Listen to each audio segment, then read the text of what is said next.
Hello, everybody. Michelle here. Hey, I have a leadership lesson for you today. And I can tell you that as I was preparing this, I was getting quite passionate and worked up. So if that shows through, give me a little leeway today, okay? I want to talk about how do you lead when you don't have a position?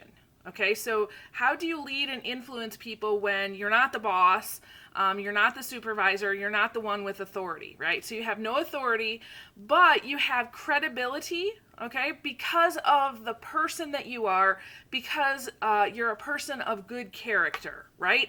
So you might not be somebody's boss, but they know you and they know that you're a good guy, okay? How do you deliver when you have no stage, right? But you have a platform.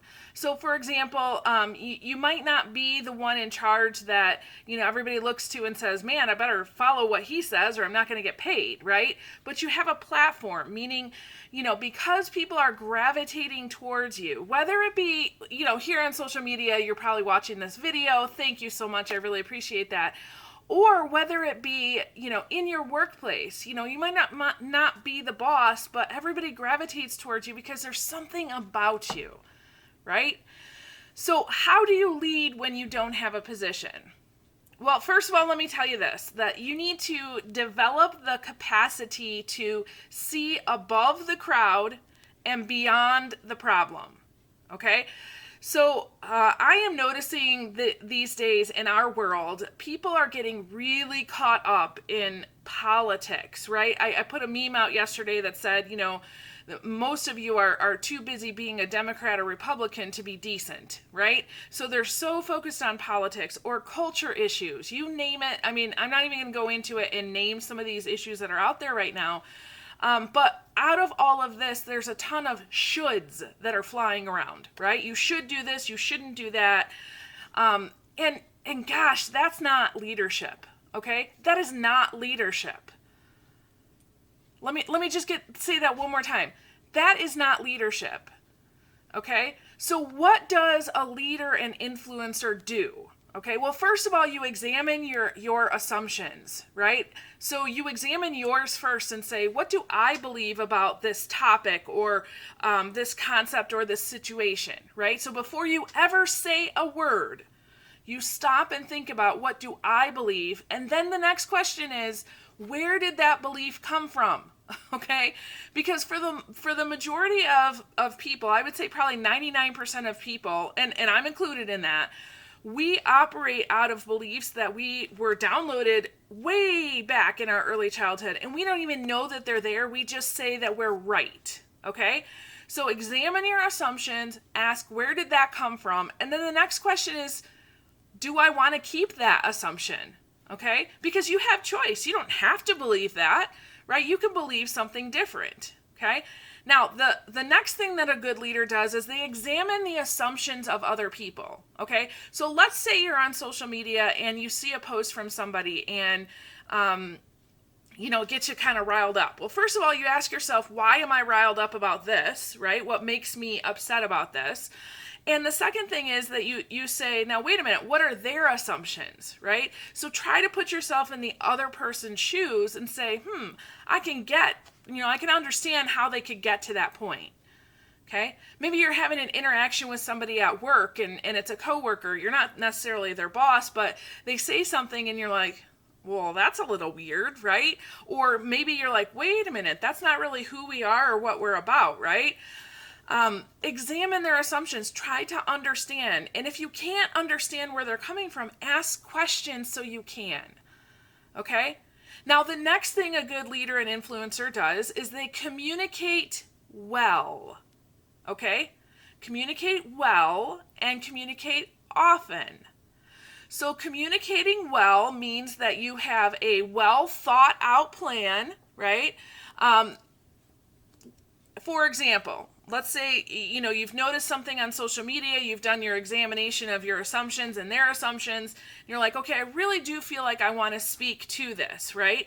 So you have to sit down and think about not only what is it that you want to say, but why do you want to say it, and what's your intended purpose, and maybe even who you're talking to, okay? This is just all natural things that good communicators do. and then you speak often. So for example, yesterday I noticed that there was this huge, gosh, I can't think of it any other way, but just anger on social media. Anger and judgment. And it was a very icky place to be.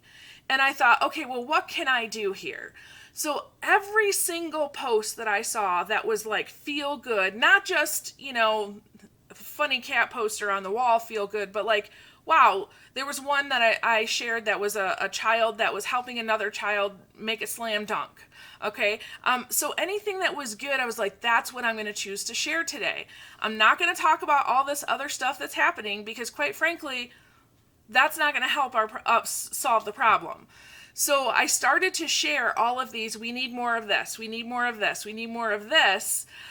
Because it was looking above the crowd and what the crowd was saying and looking beyond the perceived problem, which really wasn't the real problem anyway. Okay. So my communication was all about the purpose of let's bring some joy and I don't know, just some peace to the world, right? Because that's what we really need anyway. And number two, it was really this idea that, we're going to come out of this, whatever this current situation is, and what do we want?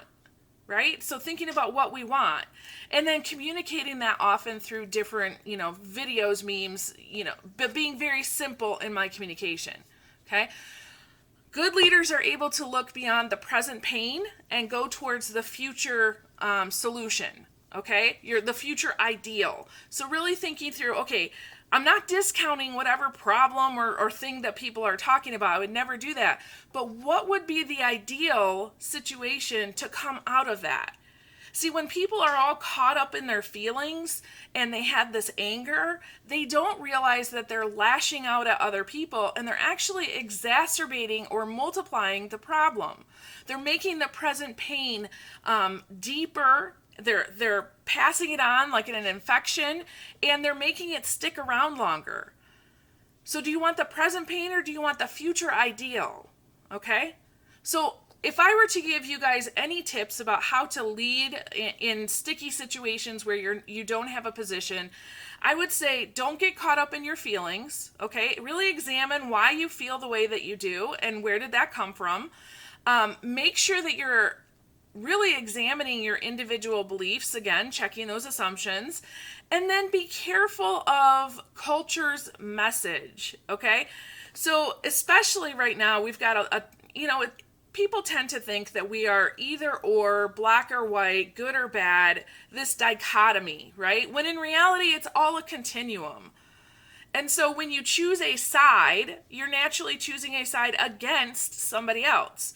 What would the world look like if we all didn't choose for and against and we just tried to choose understanding? Okay, so be careful of the message that culture or society or the overwhelming majority of people are trying to send to you. Okay? Observe, think, find the high road and the common ground. Okay? So what that means is the high road is this place of, you know what, you might be angry, you might be upset at whatever is happening in the moment. Taking the high road means you can still be upset and angry about that. You're just looking beyond the crowd and beyond the present pain to what the real solution is, right? Do you want the problem or do you want the solution? Solutions-based people, especially leaders, they take the high road no matter what. They don't get caught up in those feelings. And then find the common ground, okay? Find the common ground. What do you have in common with people, okay? It does not do us any good to think about the things that we don't have in common, okay? When you start to separate people out, of course you have no unity that way, right? You can have unity with diversity, right? So we can all look at the same problem from a very different perspective and still have unity of where we want to go in the ideal. Okay? Just because I might think something different than you makes neither one of us good or bad, right or wrong. Okay? Listen to me. If I could tell you just one thing from this whole video, judgment will always lead to pain and sorrow. I don't care what you're judging. Okay? And love will always lead to peace. So when you're in doubt, go after love. Go after the high ground or the high road and the common ground, okay? When in doubt, think about, where do we want to go in the future? What's our future ideal? And is there something that I can say or do right now that's going to lead us to that place and not get more people stuck in the place that they're at right now, okay? Gosh, I hope this has been helpful to you. I really just couldn't let this issue go because there's so many people out there wanting to do the right thing. And the right thing, quite honestly, is always to go after the solution in love.